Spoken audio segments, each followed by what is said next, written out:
अस्सलाम वालेकुम। कैसे हैं आप सब? उम्मीद है आप सब खैरियत से होंगे। आज की वीडियो बहुत ही ख़ास होने वाली है क्योंकि आज हम बनाने जा रहे हैं घर पर कंडेंस मिल्क, वो भी बहुत आसान तरीके से, कम खर्च और बगैर किसी प्रिजर्वेटिव के। अक्सर हम बाजार से कंडेंस मिल्क खरीदते हैं जो काफ़ी महंगा भी होता है और इसमें प्रिजर्वेटिव भी शामिल होते हैं, लेकिन आज मैं आपको ऐसा तरीका बताऊंगा जिसे आप घर पर बहुत ही आसानी से कंडेंस मिल्क बना सकते हैं। तो चलें शुरू करते हैं। सबसे पहले मैंने लिया है आधा किलो दूध और मैं अपने दूध को अच्छे तरीके से बॉईल कर लूंगा। जब दूध बॉईल होना शुरू हो जाए तो हम इसे दरमियानी आंच पर पकाएंगे और साथ साथ चम्मच चलाते रहेंगे ताकि दूध नीचे ना लगे।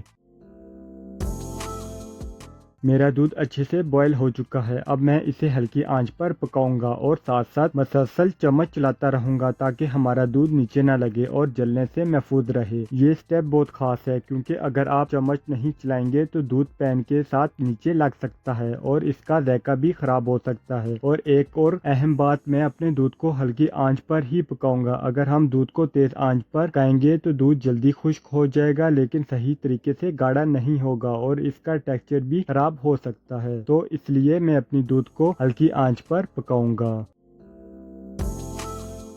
हमारा दूध काफ़ी हद तक कम हो चुका है और साथ ही साथ ये अच्छा खासा गाढ़ा भी होने शुरू हो गया है। यही वो स्टेप है जहां से हमारा कंडेंस मिल्क बिल्कुल परफेक्ट बनने लगता है। और वीडियो के आखिर में आपको एक ऐसा जबरदस्त टिप भी बताऊंगा जिसकी मदद से आपका कंडेंस मिल्क काफ़ी दिनों तक खराब नहीं होगा। और अगर आप इसी तरह की मज़ेदार घर पर आसान और कम खर्च रेसिपी सीखना चाहते हैं तो मेरे चैनल पर आपको व्हिप क्रीम, फ्रेश क्रीम और मायोनीज बनाने का बहुत आसान और सस्ता तरीका का भी मिल जाएगा। इन वीडियो का लिंक आपको आई बटन और डिस्क्रिप्शन में मिल जाएगा, वो भी जरूर चेक करें। अब हम इसमें शामिल कर देंगे 1 कप चीनी और इसे अच्छी तरह मिक्स करेंगे। फिर इसे पकाएंगे और साथ साथ चम्मच चलाते रहेंगे ताकि चीनी अच्छी तरह हल हो जाए और दूध नीचे ना लगे।